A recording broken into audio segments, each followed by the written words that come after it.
hari ini, mulai hari ini, jangan lepas kesempatan di depan mata.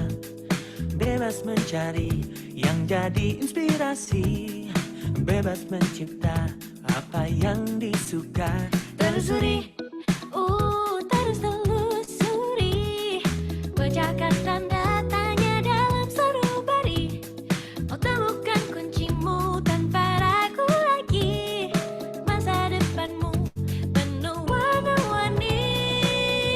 Di dunia maya, kita semua punya cerita. Di dunia maya, kita semua bisa berkarya. Selama dunia masih berputar, Selama hati masih berdebar, semakin cakap kita beri yang terbaik untuknya. jangan lagi, oh janganlah lagi. Tampilkan yang berbeda dengan jati diri. Tiada lagi perundungan tak henti. Mari berlari bersama menggapai mimpi. Di dunia maya, kita semua punya cerita. Di dunia maya, kita semua bisa berkarya.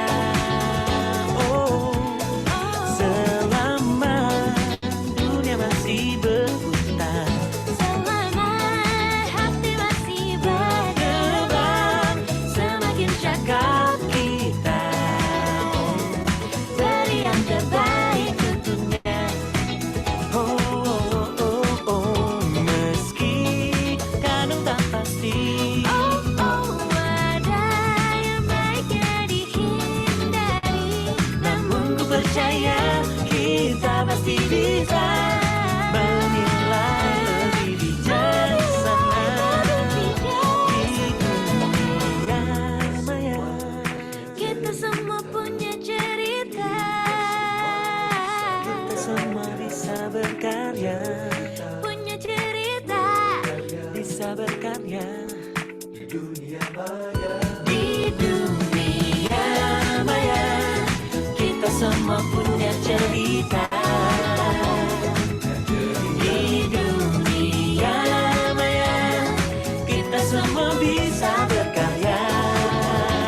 Oh, selama dunia masih berputar, selama hati masih berdebar, semakin cakap kita beri yang terbaik tentunya. Kita pasti bisa beri yang terbaik ke dunia. Kita pasti bisa jadi yang terbaik untuk dunia. Kita pasti bisa. Makin cakap digital kita.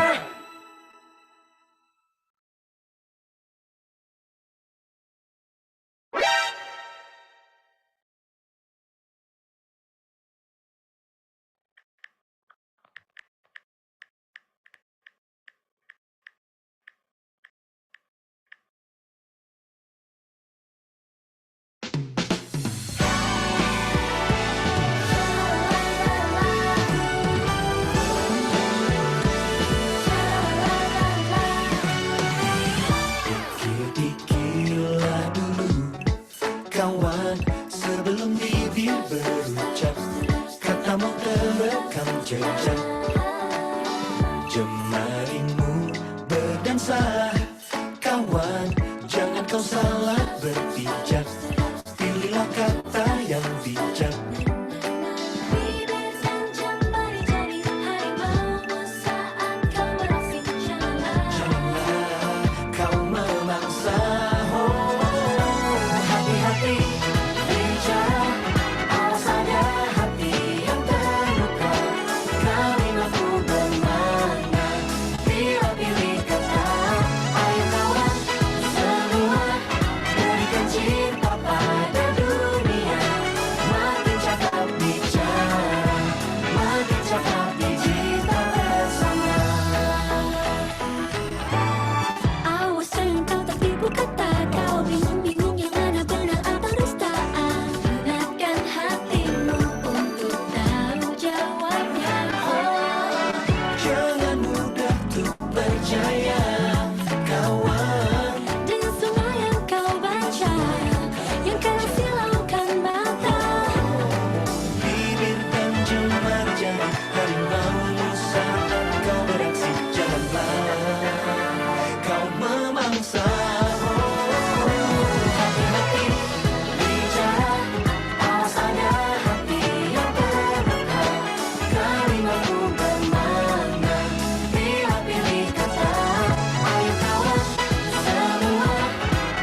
Selamat malam semuanya, selamat datang para peserta.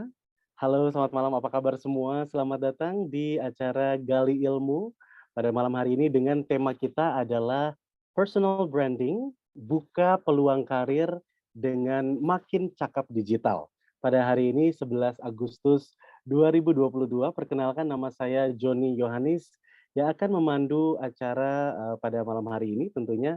Acara Gali Ilmu ini diselenggarakan oleh Kementerian Komunikasi dan Informatika bersama dengan GNLD Siberkreasi dengan tujuan tentunya agar teman-teman semuanya dapat semakin maksimal dalam berkarir dan juga belajar bersama mengenai personal branding.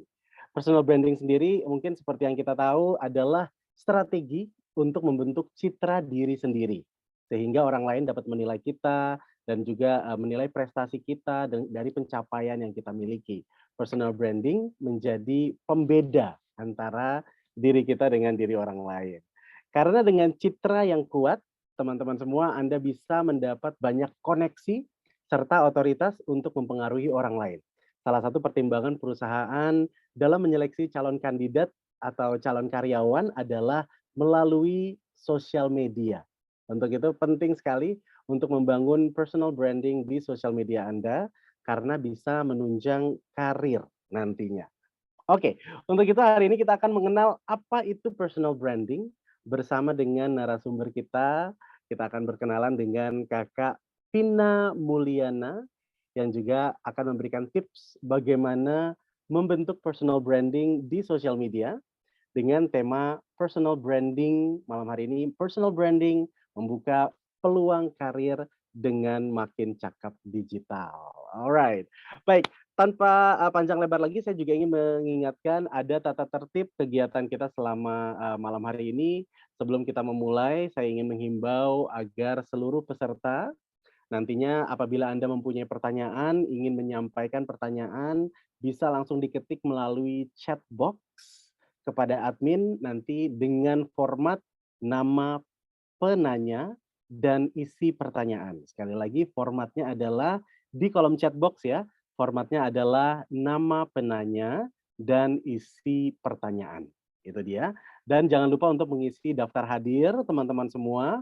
Nanti akan diberikan linknya di akhir dari acara malam hari ini. Jadi jangan lupa untuk mengisi daftar hadir Anda untuk mendapatkan sertifikat. Oke, baik. Untuk membuka kegiatan kita pada malam hari ini, kita akan mendengarkan dulu kata sambutan dari Dirjen Aptika Kemkominfo, Bapak Samuel Abriani Pangerapan, BSC. Untuk itu saya persilahkan. Assalamualaikum warahmatullahi wabarakatuh. Salam sejahtera, Om Swastiastu, Namo Buddhaya, salam kebajikan, salam sehat bagi kita semua. Bapak, Ibu tamu undangan, dan para narasumber yang saya hormati, juga rekan-rekan peserta kegiatan program literasi digital nasional dengan hashtag Indonesia Makin Cakap Digital. Merupakan suatu kebanggaan bagi saya pribadi untuk turut hadir dan membuka kegiatan kelas literasi digital khususnya bagi rekan-rekan komunitas, media, serta para pemangku kepentingan majemuk lainnya di seluruh wilayah Indonesia termasuk wilayah 3T. Melalui kegiatan kali ini, izinkan saya untuk menyampaikan sepatah dua patah kata yang saya harap dapat menjadi bara semangat untuk Bapak Ibu sekalian dalam bergandengan tangan mewujudkan Indonesia makin cakap digital.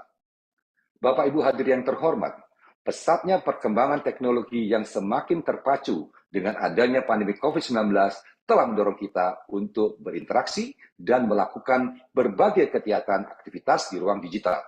Kehadiran teknologi digital sebagai bagian dari kehidupan bermasyarakat inilah yang kian mempertegas bahwa kita sedang berada di era percepatan transformasi digital.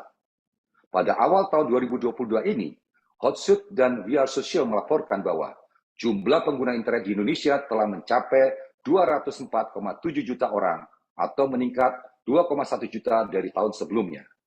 Saya yakin angka ini akan terus meningkat dari tahun ke tahunnya. Namun, masifnya penggunaan internet di Indonesia harus kita akui membawa serta berbagai risiko, seperti penipuan online, hoax, cyberbullying, dan konten-konten negatif lainnya. Oleh karena itu, peningkatan penggunaan teknologi ini perlu diimbangi dengan kapasitas literasi digital yang mumpuni agar masyarakat dapat memanfaatkan teknologi digital dengan produktif, bijak, dan tepat guna. Survei nasional literasi digital yang kami lakukan tahun lalu menemukan bahwa saat ini indeks literasi digital masyarakat Indonesia masih berada pada angka 3,49 dari skala 5, yang artinya masih di kategori sedang, belum mencapai kategori baik. Angka ini perlu terus kita tingkatkan dan menjadi tugas kita bersama untuk membekali masyarakat kita dengan kemampuan literasi digital agar selalu siap dalam mengawal percepatan transformasi digital nasional. Bapak Ibu yang saya hormati, Kementerian Kominfo mengembang mandat dari Presiden Joko Widodo sebagai garda terdepan dalam memimpin upaya percepatan transformasi digital bangsa Indonesia. Dalam mencapai visi dan misi tersebut, Kementerian Kominfo memiliki peran sebagai regulator, fasilitator, dan akselerator di bidang digital di Indonesia. Dalam rangka menjalankan salah satu mandat tersebut terkait pengembangan SDM digital, Kementerian Kominfo bersama Gerakan Nasional Literasi Digital Cyber Kreasi serta mitra dan jejaringnya hadir untuk memberikan pelatihan literasi digital yang menjadi kemampuan digital tingkat dasar bagi seluruh lapisan masyarakat Indonesia. Berbagai pelatihan literasi digital yang kami berikan berbasis 4. Assalamualaikum warahmatullahi wabarakatuh. Salam sejahtera, Om Swastiastu. Program literasi digital ini telah berhasil menjangkau lebih dari 12 juta masyarakat di 514 kabupaten kota pada 34 provinsi di seluruh Indonesia. Bapak, Ibu, dan hadirin yang saya hormati, peningkatan literasi digital masyarakat adalah pekerjaan besar. Oleh karena itu, kami tidak dapat bekerja sendiri. Diperlukan kolaborasi yang baik agar tidak ada masyarakat yang tertinggal dalam proses percepatan transformasi digital ini. Prinsipnya adalah nobody left behind. Untuk itu, apresiasi saya ucapkan kepada semua pihak yang telah bekerja sama dalam menyelenggarakan kelas literasi digital pada hari ini. Saya berharap kegiatan ini dapat mendorong terciptanya talenta-talenta digital baru di Indonesia yang lebih berkualitas dan siap dalam membantu mewujudkan Indonesia Digital Nation. Demikian sambutan yang dapat saya sampaikan. Selamat mengikuti kegiatan, tetap semangat, dan semoga Tuhan Yang Maha Esa menyertai langkah kita bersama dalam memajukan Indonesia. Indonesia terkoneksi, semakin digital, semakin maju. Salam literasi digital. Wassalamualaikum warahmatullahi wabarakatuh. Om Santi Santi Santi Om. Waalaikumsalam warahmatullahi wabarakatuh. Terima kasih kepada Bapak Samuel. Bapak Samuel Abriani Pangerapan BSC yang telah memberikan kata sambutan. Terima kasih dan bersama-sama dengan kita pada malam hari ini tanpa panjang lebar lagi teman-teman semua, kita akan menyambut narasumber kita yang akan membagikan ilmu malam hari ini. Ada Kakak Vina Mulyana yang merupakan seorang digital creator dan juga beliau adalah pegawai BUMN. Dan yang paling membanggakan, beliau juga ini sebagai Forbes 30 Under 30. Boleh kita sambut Kakak Vina Mulyana, selamat malam. Halo Kakak Joni, apa kabarnya? Baik Kak, how are you? Selamat malam, sehat ya? Sehat-sehat, Alhamdulillah. Saya nggak bisa ngelihat teman-temannya, tapi semoga teman-teman yang juga menyaksikan semuanya dalam keadaan sehat ya. Amin, amin, amin, amin. Thank you so much malam hari ini, terima kasih udah bergabung sama kita. Dan juga kita juga sangat excited banget malam hari ini, udah nggak sabar mau dengar paparannya, pengalaman, ilmu, semuanya yang Kak Vina Mulyana punya malam hari ini. Mungkin bisa kita berdoa tentunya akan berguna untuk semua partisipan ya. Betul, betul. Insya Allah, amin. Baik, silakan Kak untuk paparannya, dipersilakan waktu dan tempat. Baik, terima kasih Kak Joni. Halo teman-teman semua.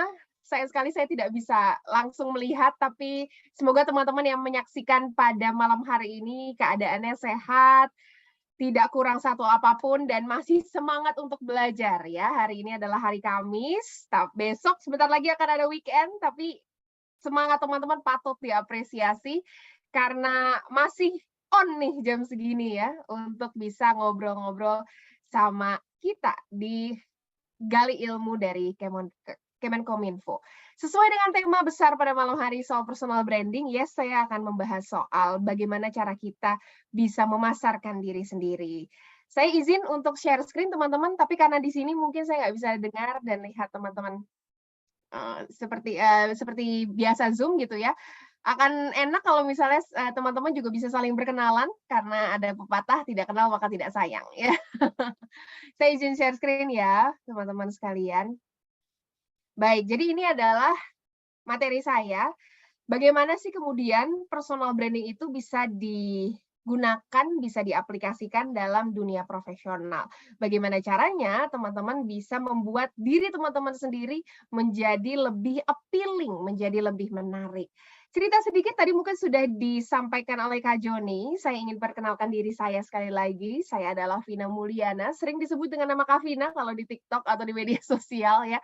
Saya merupakan seorang pegawai BUMN di BUMN Pertambangan Mining Industri Indonesia. Saya bekerja sehari-hari sebagai HR Senior Associate di bidang Culture and Program Development. Nah, selain itu teman-teman, mungkin teman-teman juga sering melihat muka saya warawiri di media sosial gitu ya. Halo, salam kenal, benar sekali gitu ya bahwa saya juga merupakan Mbak CV. Saya juga sudah menjalani perjalanan sebagai konten kreator kurang lebih sekitar 17 bulan ya, sejak Februari 2021 dan saat ini sudah punya teman-teman online sekitar 4,5 juta lebih di TikTok dan 500.000 lebih di Instagram. Satu hal yang menarik sebenarnya teman-teman sekalian dalam perjalanan saya sebagai seorang konten kreator dan juga sehari-harinya saya juga masih bekerja full time sebagai pegawai BUMN adalah di dunia digital ini saya bisa mendapat pesan dan DM dari siapa saja. Setiap hari saya itu bisa dapat curhatan gitu ya, saya bisa bilang sekitar 20 sampai 30 dari berbagai macam teman-teman online. Di antara mereka sering bertanya sama saya, ada juga kemudian yang akhirnya coba untuk bikin video. Hal inilah kemudian yang pada bulan Februari 2021 ketika saya mulai untuk bisa menjadi seorang kreator, membuat hati saya tergerak gitu ya. Kenapa akhirnya saya memiliki motivasi untuk bisa membuat konten-konten seperti yang teman-teman saksikan sampai di detik sekarang ini. Saya sering banget dapat curhatan atau dapat dan melihat video-video seperti ini. Jadi ini adalah beberapa contoh para pencari kerja. Ada beberapa dari mereka yang merupakan seorang lulusan baru, tidak jarang dari mereka juga sudah merupakan seorang yang berpengalaman. Mereka sering tanya, mereka sering DM, atau sering buat video yang saya lihat, Kak Vina, apa yang salah sih sebenarnya sama diri saya? Saya ini ketika berkuliah, merupakan seorang mahasiswa aktif, ikut berbagai kegiatan.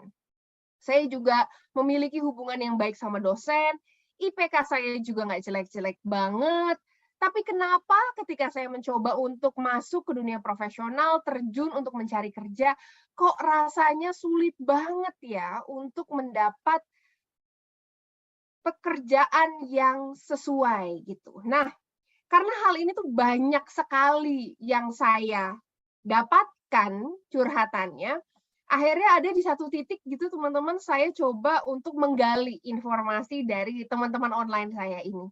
Ada beberapa yang kemudian dari namanya yang saya dapat, saya coba Google. Saya coba masukin namanya ke dunia digital, dan yang saya dapatkan adalah saya tidak menemukan informasi apa-apa tentang mereka. Padahal satu fakta yang ingin saya sampaikan pada malam hari ini adalah yang namanya recruiter, yang namanya HR, 95%, hampir seluruhnya, itu melakukan satu hal sebelum merekrut kandidat yang dinamakan dengan background verification atau langkah-langkah untuk memverifikasi latar belakang dari si kandidat yang ingin mereka terima. Kalau teman-teman kemudian lihat ya, 8 aspek yang diverifikasi di lingkaran di sebelah kiri, teman-teman bisa lihat bahwa salah satu hal yang dilihat dan diverifikasi adalah social media check.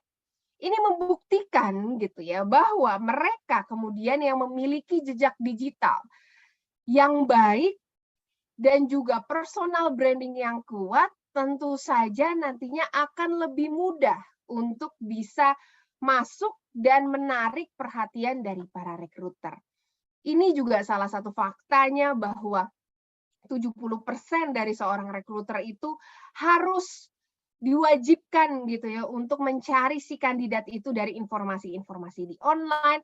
70% dari mereka juga pernah ada yang sampai menolak seorang kandidat berdasarkan informasi yang mereka temukan di online. Bahkan 90% kalau kemudian teman-teman sudah masuk ke level manajerial atau level pekerjaan yang cukup tinggi, sebelum diterima di pekerjaan tersebut, pasti kemudian teman-teman akan digali tentang informasi-informasi yang sebelumnya sudah dilakukan. Inilah kenapa kemudian teman-teman pada malam hari ini, tema personal branding saya akan kerucutkan ke dalam 3 topik berbeda. Yang pertama saya akan membahas tentang bagaimana sih sebenarnya caranya kita untuk bisa membangun sebuah identitas profesional. Yang kedua adalah setelah kemudian identitas profesional tersebut terbangun, bagaimana caranya kemudian kita bisa memiliki strategi agar bisa terlihat, agar bisa teridentifikasi di dunia digital atau bahkan oleh masyarakat luas.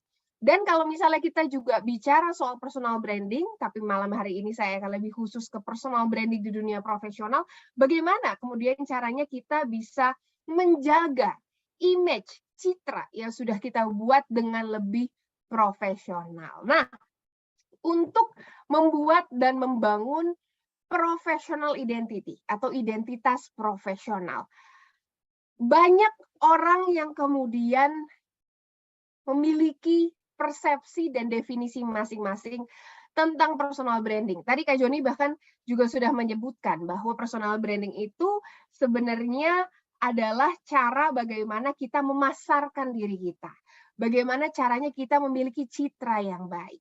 Tapi kalau di malam hari ini saya akan kasih 2 definisi simple saja. Apa sih sebenarnya yang dimaksud dengan personal branding? Kalau misalnya lebih gampangnya personal branding itu adalah bagaimana orang-orang di luar sana, orang-orang yang belum pernah mengenal teman-teman itu memiliki persepsi terhadap diri kita, diri teman-teman, bahkan sebelum mereka mengenal teman-teman. Definisi kedua dari personal branding adalah apa yang orang lain bicarakan tentang diri teman-teman kalau teman-teman lagi nggak ada di ruangan. Nah, jadi kalau misalnya kita bicara soal personal branding, sebenarnya hal itu sangat lekat dengan persepsi orang lain terhadap diri kita. Bagaimana caranya kita bisa membentuk persepsi yang positif dari orang lain terhadap image diri kita. Contohnya itu seperti apa sih? Misal, teman-teman kemudian mendengar kata-kata ini. Mari kita coba gitu ya. Bagi di sini yang para pengguna platform digital TikTok pasti sudah sangat familiar. Ketika teman-teman mendengar kata-kata mari kita coba, satu hal yang langsung terasosiasi sama teman-teman pasti adalah sosok dan figur dari Mbak Siska Kol.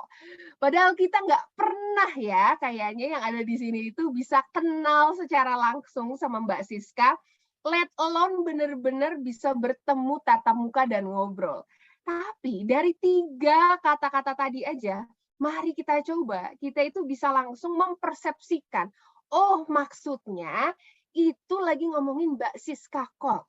Itu artinya sosok Siska Kol ini memiliki personal branding yang kuat. Contoh lain, kalau teman-teman kemudian mendengar kata-kata 5, 4, 3, 2, 1 and close the door, pasti secara otomatis teman-teman pasti akan beranggapan dan berpikir bahwa sebenarnya yang kemudian saya maksudkan itu adalah Om Deddy Corbuzier. Benar atau benar? Pasti benar ya. Padahal sama halnya dengan Mbak Siska Kol tadi, di sini kita juga jarang nih yang benar-benar ketemu dan kenal sama si Om Deddy ini. Atau bahkan bisa berkesempatan untuk ngobrol langsung. Tapi dengan kata-kata yang tadi, 5, 4, 3, 2, 1, and close the door, kita udah bisa tahu dan bisa mengasosiasikan bahwa yang dimaksud itu adalah si Om Deddy. Artinya apa? Bahwa Om Deddy Corbuzier ini bisa memiliki personal branding yang kuat.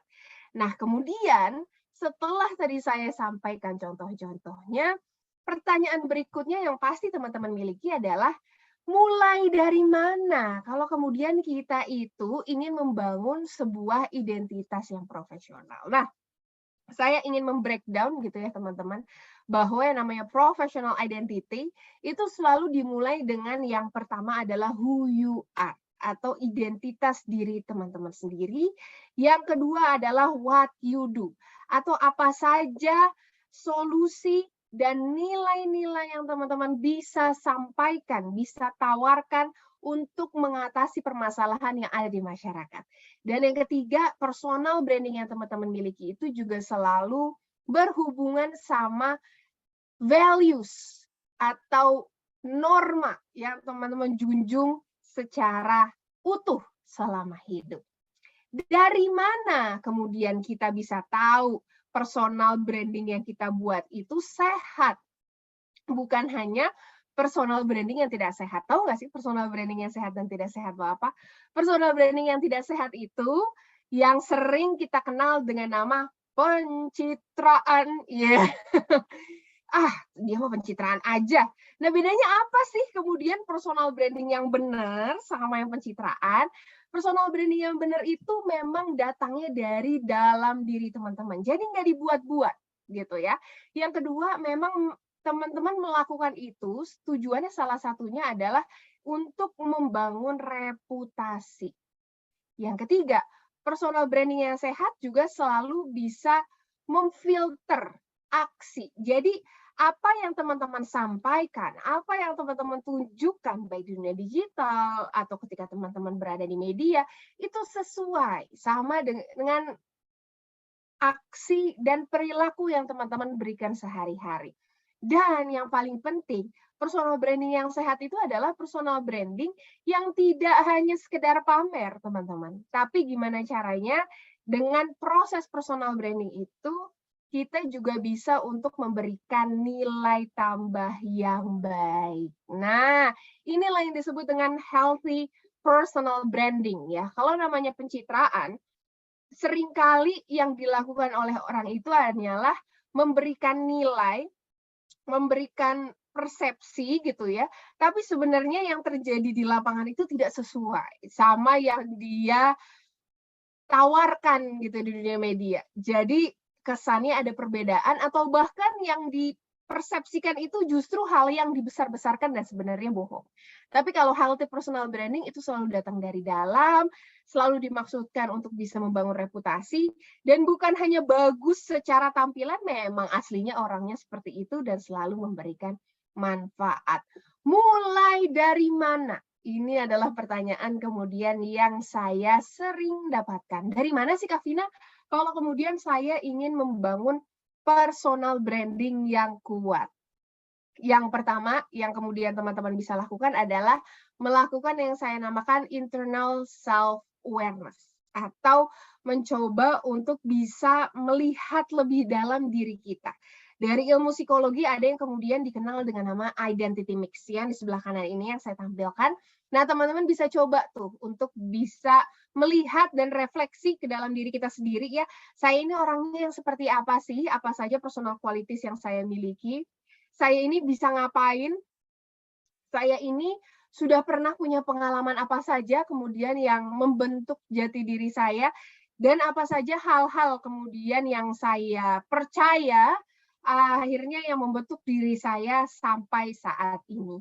Personal branding yang sehat itu juga bukan hanya cara kita untuk menampilkan hal-hal yang bagus-bagus aja, teman-teman. Enggak.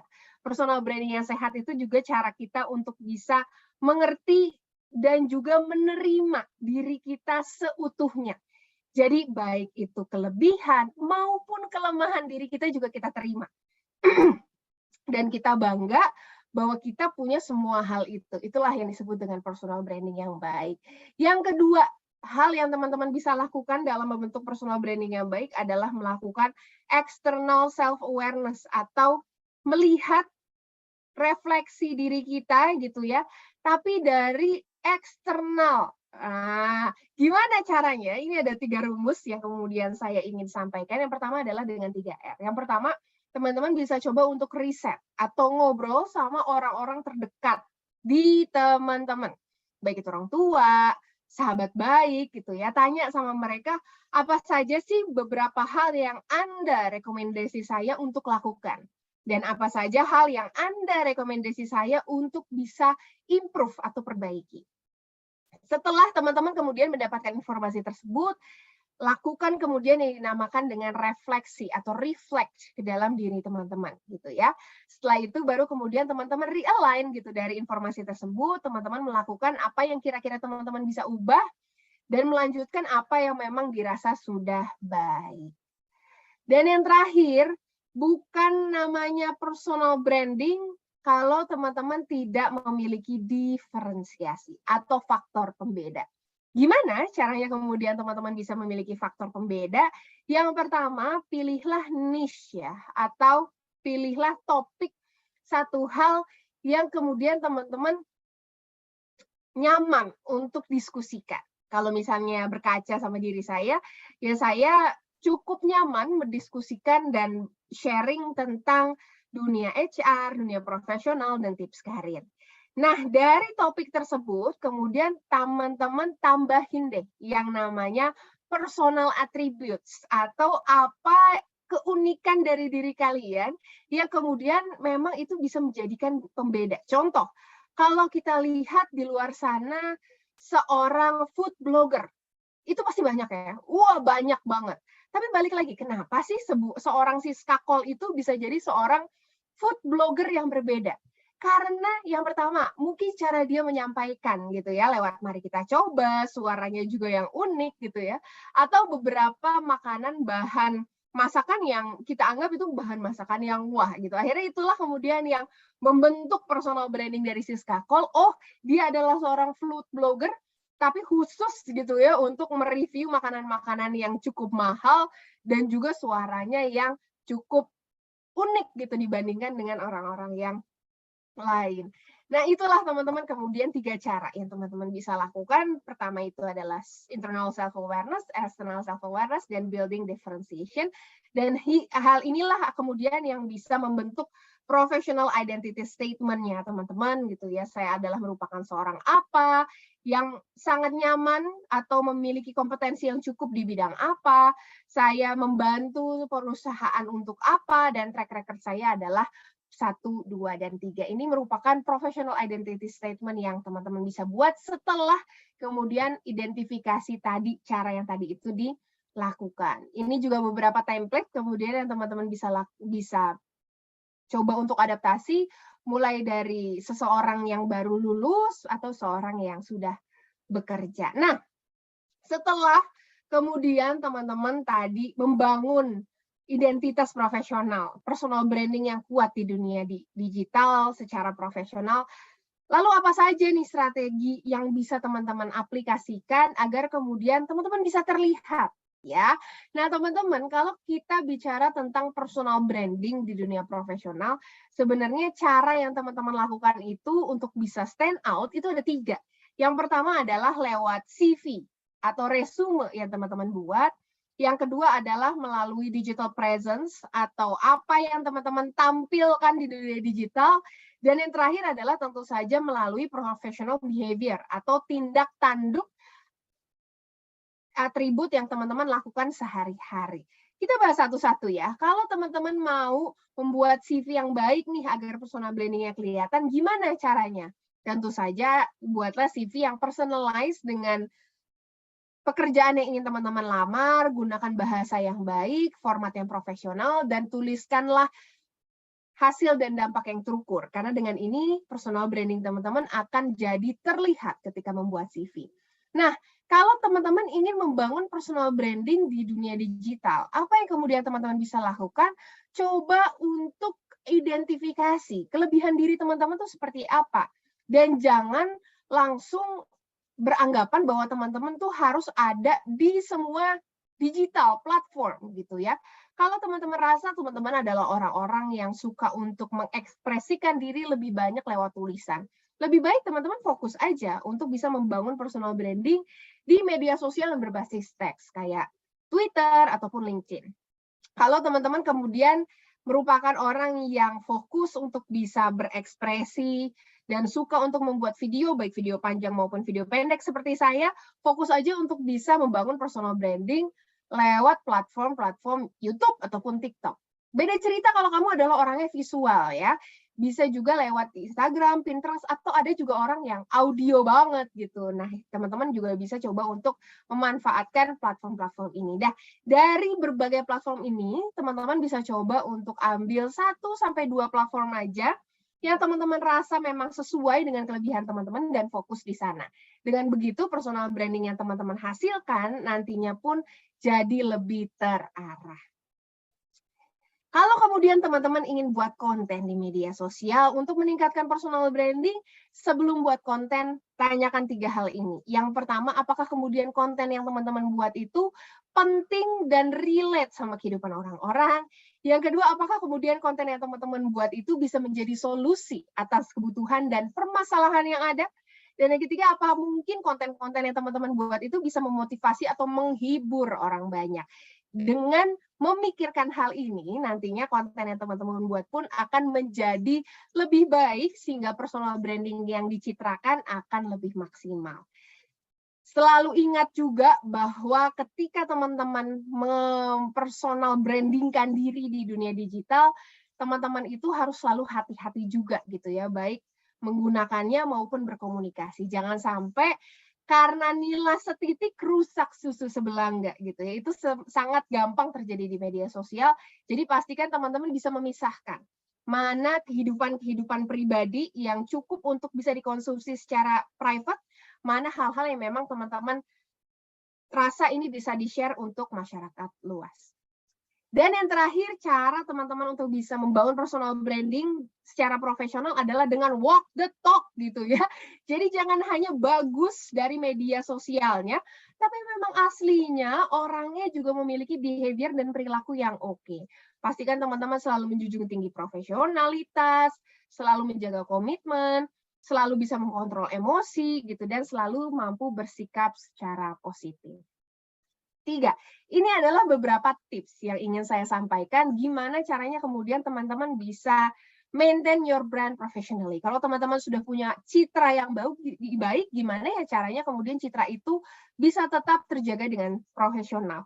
Yang pertama, selalu pastikan diri teman-teman itu berpikir dan bertindak secara positif. Karena dengan berpikir dan bertindak secara positif, teman-teman akan menjadi gravitasi orang-orang di sekitar teman-teman gitu ya untuk juga berasa positif dan berperilaku positif gitu ya. Kalau kata anak sekarang selalulah berlaku positive vibes gitu ya, karena namanya positive vibes itu selalu menular. Yang kedua, jangan takut ketika saya coba untuk bisa sharing soal digital personal branding, banyak hal yang kemudian orang-orang tuh tanyakan sama saya, Kak, gimana ya caranya saya itu bisa jadi lebih berani?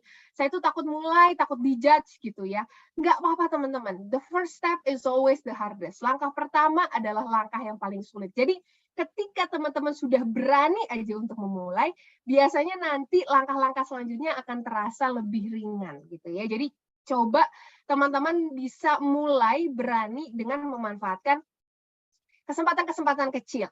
Kalau teman-teman di perkuliahan gitu ya, tadinya nggak pernah nanya, tadinya nggak pernah ngomong, kalau presentasi, gunakan kesempatan itu kemudian untuk bisa bicara, untuk bisa memperlihatkan teman-teman tuh orang yang seperti apa. Sama halnya kemudian teman-teman yang sudah bekerja, yang sebelumnya diam-diam aja ketika rapat, jadilah kemudian pribadi yang lebih speak up gitu ya, agar kemudian orang-orang juga bisa lebih mengenali diri dan brand yang teman-teman miliki. Be authentic, ini merupakan tips ketiga. Yang namanya personal branding yang sehat selalu datang dari diri sendiri, jadi jangan coba dan selalu memikirkan serta membanding-bandingkan personal branding kita dengan orang lain, karena memang diri kita tuh merupakan diri pribadi yang unik gitu ya. Selalu menjadi diri yang otentik, selalu semangat sama diri sendiri, sehingga dengan begitu teman-teman juga akan lebih semangat ketika membangun personal branding.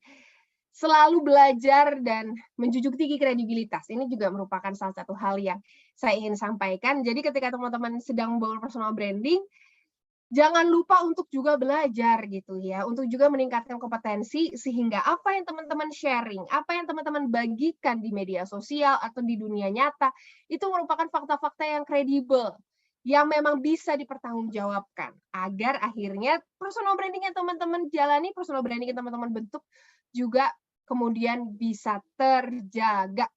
Dan tentu saja adalah konsistensi. Saya pernah dapat pertanyaan ketika saya isi webinar juga soal personal branding, Kak Vina, kenapa ya saya itu kok rasanya nggak punya personal branding yang baik?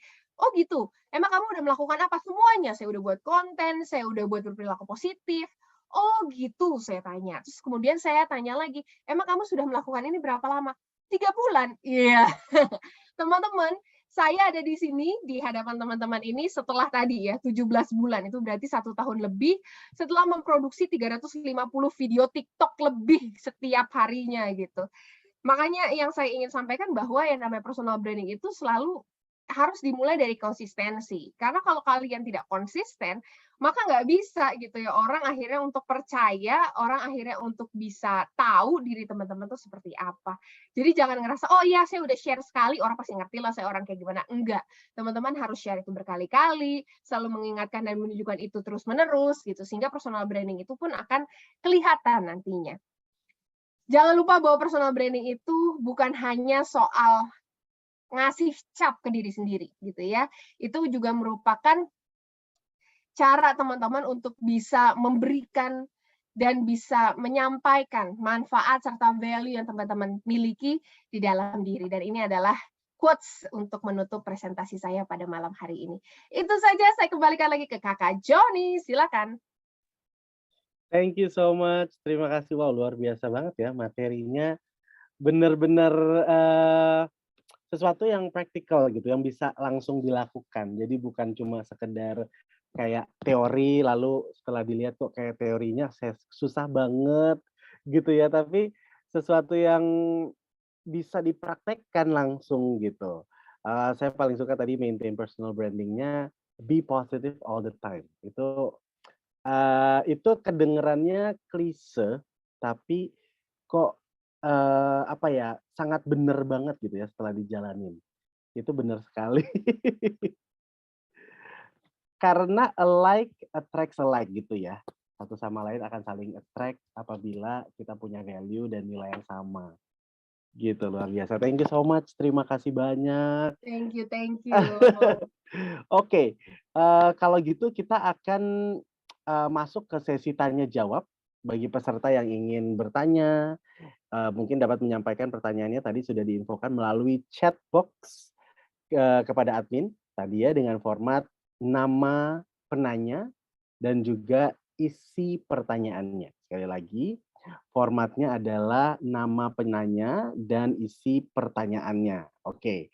Untuk juga mengingatkan lagi, jangan lupa mengisi daftar hadir ya teman-teman di link presentasi, di link presensinya. Ini linknya mungkin nanti akan ada juga, teman-teman bisa lihat di chat box. Dan mungkin saya sebutkan juga di sini linknya adalah s.id/presensi gali ilmu 11/08, 11 Agustus hari ini ya. Sekali lagi linknya adalah ini tentunya pakai HTTPS dari depannya ya.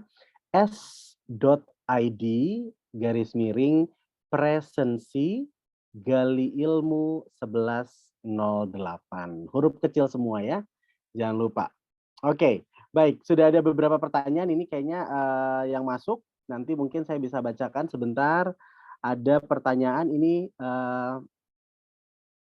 sudah siap mungkin dijawab ya pertanyaannya pada malam hari ini, Kak Vina. Ada pertanyaan dari Iin Inayah. Kak, gimana sih caranya melawan keraguan sehingga nggak canggung saat mau ambil sebuah ide dan mengambil sebuah kesempatan. Apalagi di tengah kegempuran kecakapan dan teknologi digital yang basisnya di digital aja itu nggak cukup kayaknya, gitu. Silakan Gavina, mungkin kalau ada. Mungkin aku perlu ulang lagi pertanyaannya. Aman sih, aman. Aman, baik. Aku udah dapat ya. Halo Ya. Iin, Inaya, walaupun kita tidak bisa bertatap muka secara langsung, tapi semoga pesan saya bisa nyampe ke Iin ya. Jadi gimana cara saya untuk bisa tidak ragu dan canggung saat ambil sebuah ide dan kesempatan? Saya selalu pikirkan lagi big why-nya. Saya sangat suka ada satu buku yang saya juga rekomendasi teman-teman untuk baca ya. Judulnya Start with Why, karangan Simon Sinek di tahun 2016 kalau nggak salah ya. Jadi Simon Sinek tuh bercerita bahwa semua hal yang kita lakukan di dunia ini tuh kita harus tahu why-nya. Kita harus tahu kenapa sih kemudian kita melakukan hal tersebut. Dan kalau misalnya why-nya gitu ya, artinya atau purpose-nya yang kita lakukan memang itu sudah baik, niatnya sudah lurus gitu ya kalau kata bahasa Indonesianya. Nah makanya sebenarnya kita nggak perlu ragu-ragu juga untuk bisa mengambil kesempatan dan mengambil ide itu gitu. Jadi memang saya sangat setuju gitu ya sama Iin di dunia yang serba digital dan informasi itu bisa datang dari mana aja, kadang-kala membuat kita sulit untuk bisa berpikir dan bisa cepat untuk mengambil kesempatan dan keputusan. Tapi saya selalu sampaikan kalau misalnya teman-teman udah paham gitu ya, kenapa sih teman-teman melakukan hal itu, apa sih why besarnya, apa sih purpose-nya, dan teman-teman rasa bahwa ketika saya melakukan hal ini, yang untung itu bukan hanya diri saya, tapi juga orang lain, maka lakukanlah. Biasanya memang hal itu juga akan memberikan dampak positif yang cukup luar biasa besar, gitu sih. Semoga jawaban tadi menjawab pertanyaan Iin ya. Thank you so much sekali lagi Kak Vina udah menjawab. Pertanyaan kedua ini muncul dari Nita di Malang. Halo Nita di Malang. Pertanyaannya nih Kak muncul juga di layar, apa aja sih indikasi personal branding kita tuh udah berhasil atau belum? Indikasinya tuh apa aja? Lalu apakah personal branding di dunia nyata sama di sosmed itu harus sama? Kesalahan apa yang harus dihindari saat membangun personal branding? Ini ada 3 pertanyaan yang kayaknya saling nyambung. Halo Nita di Malang, semoga kamu sehat-sehat dan semangat terus. Saya akan jawab 3 pertanyaan. Yang pertama, apa sih indikasi kalau personal branding kita sudah berhasil?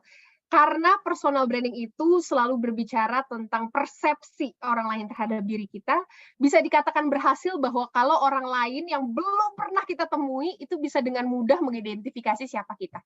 Sesimpel itu.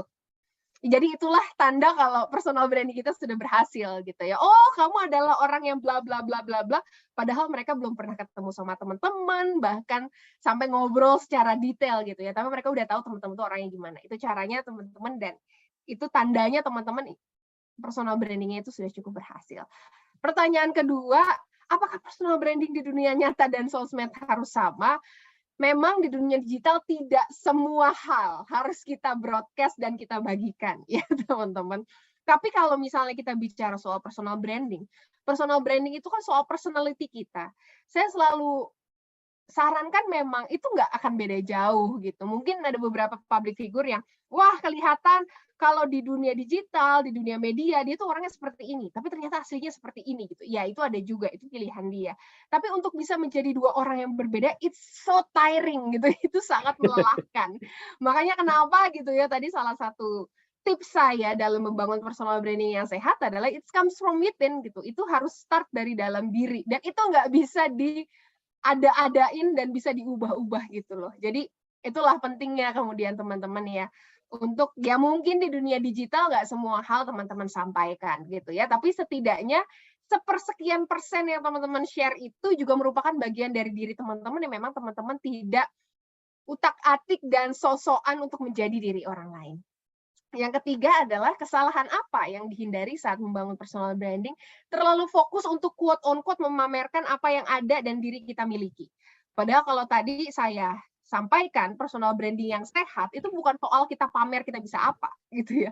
Personal branding yang sehat dan personal branding yang efektif itu adalah cara kita menyampaikan ide, gagasan, value, manfaat yang kita bisa sampaikan ke orang lain yang kemudian hal itu nanti akan berbalik ke diri kita.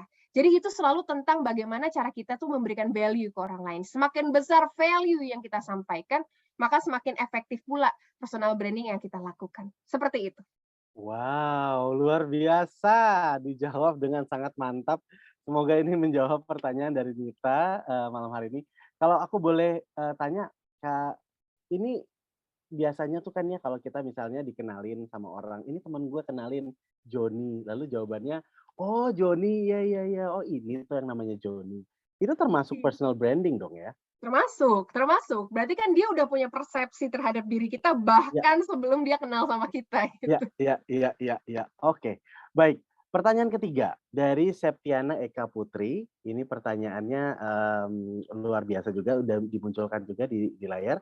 Bagaimana untuk yang statusnya sudah menikah, resign belum lama, lalu mau kerja lagi gitu, tapi nggak pede dengan kualifikasinya, karena kan udah lebih rumit, kemudian usia juga mungkin mempengaruhi, dan statusnya sudah menikah gitu. Itu apakah gimana nih kalau kondisinya Iya. atau keadaannya kayak gitu, Kak?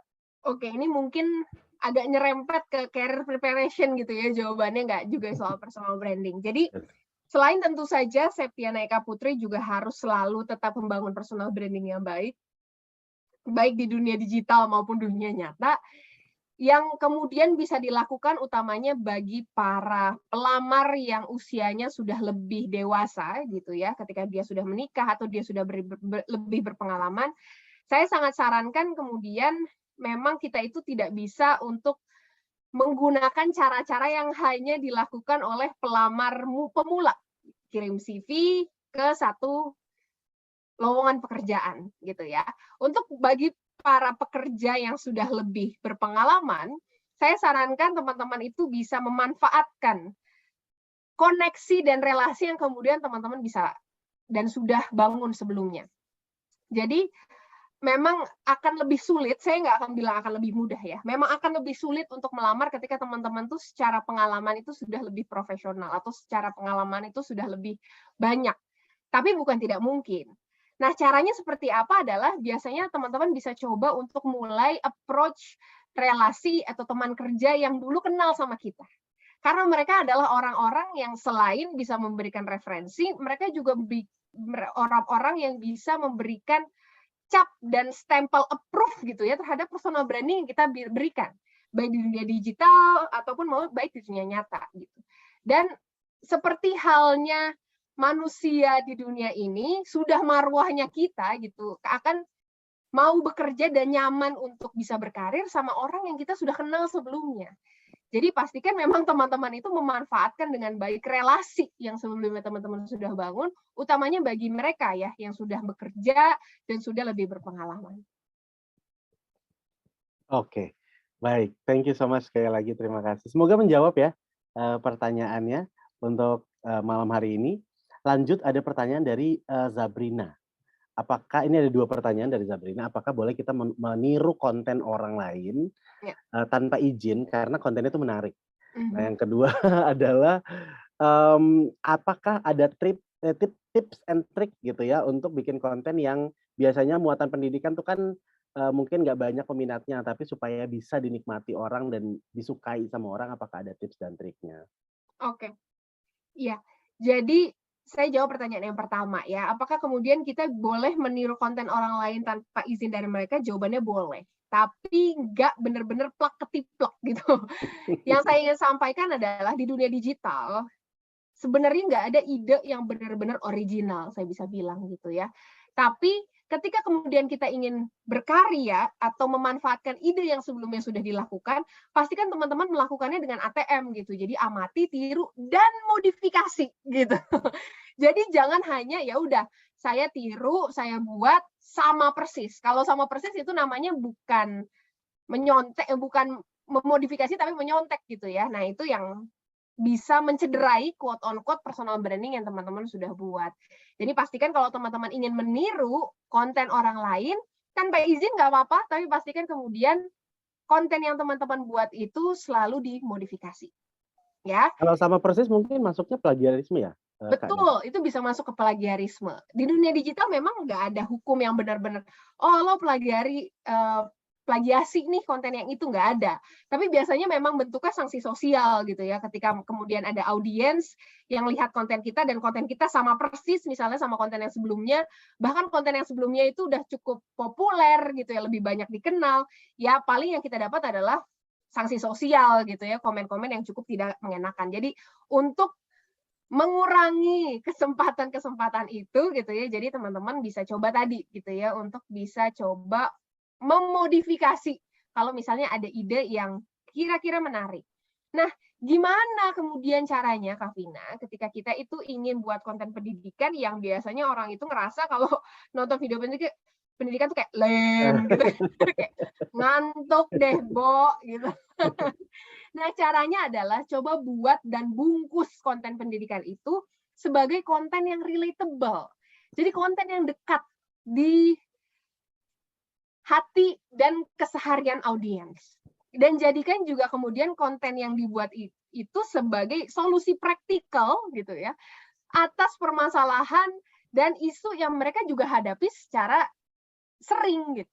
Ketika kemudian kita bungkus itu secara praktikal ini artinya setelah si audiens melihat konten di kita, dia tuh udah langsung tahu mereka harus ngapain. Stepnya adalah 1, 2, dan 3 gitu ya. Dan mereka juga ngerasa bahwa konten kita itu relate dan sangat berkaitan sama permasalahan yang mereka hadapi. Tentu saja konten pendidikan yang terasanya tadi lem gitu ya, itu bisa menjadi sangat menyenangkan. Gitu sih kira-kira, Zafrina. Contohnya kalau kita mau gampang, langsung buka sosial medianya Kak Vina. Iya, kontennya Bisa salah pendidikan, satunya. semuanya tips and trick, tapi bisa bikin orang happy dan juga relatable gitu kan ya. Oke, pertanyaan terakhir untuk malam hari ini datang dari Michael Tanu. Bagaimana sih caranya membangun percaya diri terhadap keunikan yang kita punya? Sudah punya keunikan, tapi belum percaya diri, bagaimana Nah, cara membangun percaya diri? Pertanyaan keduanya adalah, hambatan apa yang sering dijumpai pada saat seseorang itu membangun personal branding? Oke, terakhir, dan bagaimana cara menyikapi hambatan tersebut? Silakan Gavina. oke. Jadi gimana caranya kemudian kita bisa membangun rasa percaya diri dari keunikan yang kita miliki? Biasanya kalau misalnya percaya diri terhadap keunikan ini nggak bagus-bagus banget nih Kak Joni. Yang pertama teman-teman adalah teman-teman harus accept it by yourself. Jadi memang teman-teman harus bisa terima dulu keunikan itu di diri teman-teman. Kalau diri Berdamai teman-teman gitu sudah ya. menerima diri teman-teman sendiri gitu ya, rasanya orang-orang ngomong kayak gimana, orang-orang ngomong apapun terhadap diri teman-teman akan biasa aja. Contoh gitu ya, saya itu sempat insecure dulu gitu terhadap tai lalat yang saya dapatkan dan saya miliki di atas bibir ini, gitu. Tapi seiring berjalannya waktu, saya merasa bahwa tai lalat ini tuh ternyata bisa jadi alat personal branding saya ya, gitu. Saya dikenal sebagai Mbak Jilbaban yang ada tai lalatnya gitu. Yang jadinya dulu itu sebagai contoh keunikan yang bisa bikin insecure gitu ya, dan sekarang akhirnya saya bisa jadi lebih bersyukur gitu. Jadi ya caranya tentu saja adalah dengan coba menerima kali ya, dengan menerima keunikan itu di diri kita sendiri. Ketika kita udah terima, rasanya orang lain mau ngomong apapun nggak akan ngaruh. Hambatan apa kemudian yang dijumpai saat seorang sedang membangun personal branding? Menurut saya selain tadi ya, terlalu fokus sama memamerkan apa yang dia miliki, kadangkala hambatan seseorang dalam membangun personal branding itu adalah terlalu sibuk untuk membanding-bandingkan personal branding yang dia miliki dengan personal branding orang lain. Di kesempatan kali ini saya cuma mau bilang bahwa yang namanya hidup, apalagi karir, itu bukan lomba lari teman-teman. Apalagi di mana kita itu harus membangun personal branding gitu ya, itu juga bukan sesuatu yang harus dibanding-bandingkan. Jadi daripada fokus untuk membanding-bandingkan diri kita sama orang lain, satu-satunya figur yang kita harus bandingkan adalah diri kita sendiri versi kemarin. Kalau kata bukunya Atomic Habits-nya James Clear, bagaimana kemudian kita bisa bertumbuh gitu ya, minimal 1% setiap hari. Gitu aja sih caranya. 1% setiap hari, luar biasa. Thank you so much sekali lagi Kak Vina, dan juga itu tadi adalah pertanyaan-pertanyaan, dan semoga jawabannya semua teman-teman puas, dapat insight yang luar biasa juga malam hari ini. sekali lagi mungkin mewakili pertanyaan-pertanyaan yang tadi, kemudian mewakili paparan yang tadi, Kak Vina boleh sedikit memberikan closing statement untuk kita sebelum kita menutup sesi pada malam hari ini, silakan. Iya, ada satu bacaan ya yang kemarin malam saya sempat baca gitu dan menurut saya cukup menarik sih, saya ingin share. Seringkali di dalam hidup kita itu selalu menuntut lebih ya, kapan kita itu bisa dikenal, kapan kita dapat tanggung jawab lebih, kapan kemudian kita itu bisa naik pangkat, tambah gaji, dan lain sebagainya. Padahal sebenarnya yang namanya hidup itu selalu bermula dan bersumber dari bagaimana cara kita untuk meningkatkan kapasitas. Atau mungkin bahasa gampangnya adalah bagaimana cara kita untuk memperbesar mangkok gitu ya. Sebesar apapun kesempatan yang kita diberikan sama Tuhan, kalau misalnya kita cuma punya mangkok selayaknya mangkok mie ayam, ya udah kita cuma bisa dapat sebanyak itu aja gitu. Bahkan kalau ada keripik pangsit juga harus dipotek-potek gitu ya, untuk masuk ke sana gitu. Jadi sebelum teman-teman kemudian berharap, oh saya harus punya kesempatan lebih, saya harus dihargai lebih, coba teman-teman bisa lebih fokus untuk memperbesar kapasitas, memperbesar mangkok. Dengan begitu akhirnya apa yang kemudian teman-teman inginkan juga nantinya akan datang sendiri. Gitu sih. Otomatis apabila sudah besar, isinya akan tetap bisa terus ditambah. Luar Betul. biasa. Thank you so much. Itu dia closing statement dari narasumber kita pada malam hari ini, Kak Vina Mulyana. Thank you so much untuk insight-nya. Terima kasih untuk pembelajarannya malam hari ini. Dan juga terima kasih untuk seluruh peserta, teman-teman semua yang sudah hadir malam hari ini bergabung. Juga saya ingin mengucapkan terima kasih kepada Bapak Dirjen Aptika Kemkominfo, Bapak Samuel Abriani, Pangerapan BSC yang telah tadi memberikan kata sambutan pembuka pada kegiatan kita malam hari ini. Terima kasih. Semoga paparan yang tadi dan juga diskusi question and answer tadi dapat memberikan pencerahan, dapat memberikan insight yang luar biasa, ilmu tambahan untuk teman-teman semua di tengah perkembangan teknologi secara global ini. Jangan lupa teman-teman, para peserta malam hari ini untuk follow sosial media Siberkreasi. Di Instagram itu @siberkreasi, lalu di Facebook juga dengan nama yang sama Siberkreasi, dan juga di kanal YouTube namanya juga sama Siberkreasi untuk mendapatkan informasi lebih lengkap dan juga informasi menarik dan seluruh kegiatan Siberkreasi. Thank you. Kemudian jangan lupa teman-teman untuk langsung mengisi link daftar hadir secara lengkap untuk mendapatkan sertifikat elektronik ya. Jadi jangan lupa, ini penting sekali, ada di running text saat ini yaitu s.id/presensi gali ilmu 1108. Jangan lupa. Baik, itu saja malam hari ini, demikian acara Gali Ilmu kita. Terima kasih untuk kehadirannya, terutama Kak Vina, thank you so much. Terima kasih untuk narasumber kita malam hari ini. Dan juga terima kasih kepada seluruh peserta. Sampai jumpa di lain waktu, saya Joni Yohanes undur diri. Thank you so much. Jangan lupa mengikuti kegiatan Siberkreasi lainnya. Selamat malam semuanya. Selamat malam teman-teman, sampai ketemu lagi.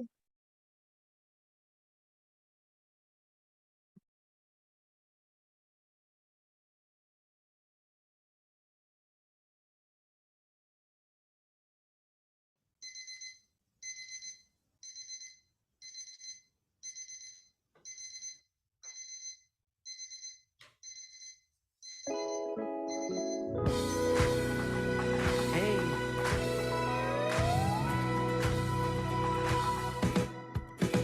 Hari ini, mulai hari ini, jangan lepas kesempatan di depan mata. Bebas mencari yang jadi inspirasi, bebas mencipta apa yang disuka.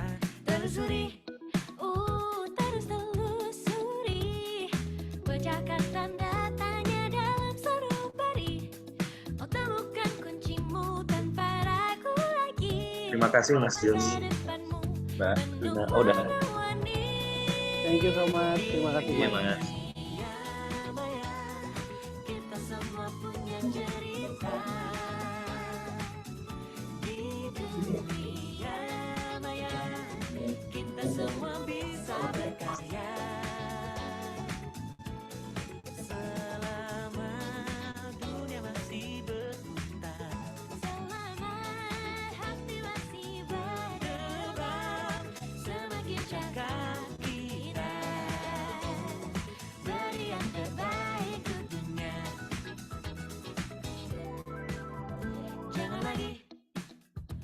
janganlah lagi tampilkan yang berbeda dengan jati diri. tiada lagi perundungan tak henti. Mari berlari bersama menggapai mimpi. Di dunia maya kita semua punya cerita. Di dunia maya kita semua bisa berkarya.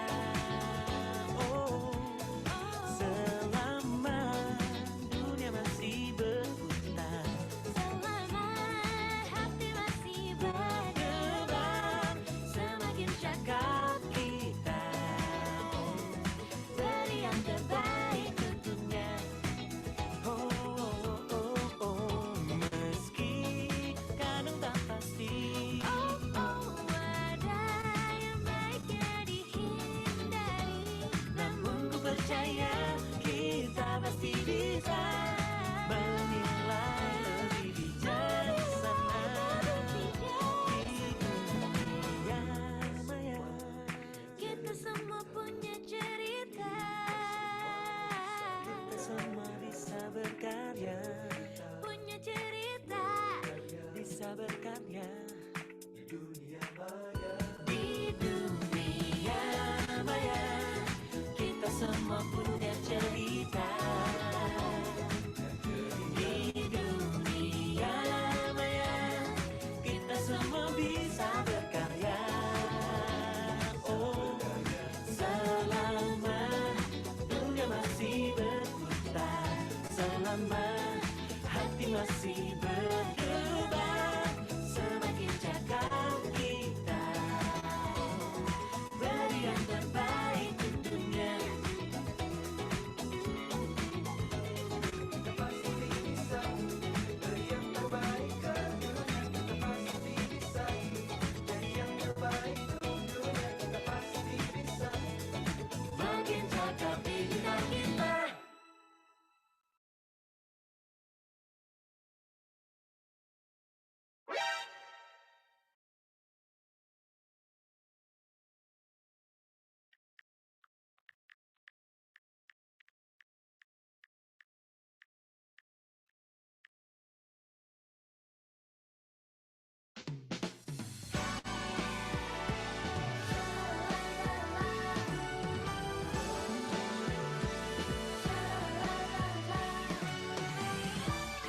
Fikilah dulu kawan sebelum bibir berucap, katamu terekam jejak, jemarimu berdansa. Kawan, jangan kau salah berpijak, pilihlah kata yang bijak. Bibir dan jemari jadi harimau saat kau beraksi. Janganlah kau memangsa. Hati-hati bicara, awas ada hati yang terluka. Kau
bebas mencari yang jadi inspirasi, bebas mencipta apa yang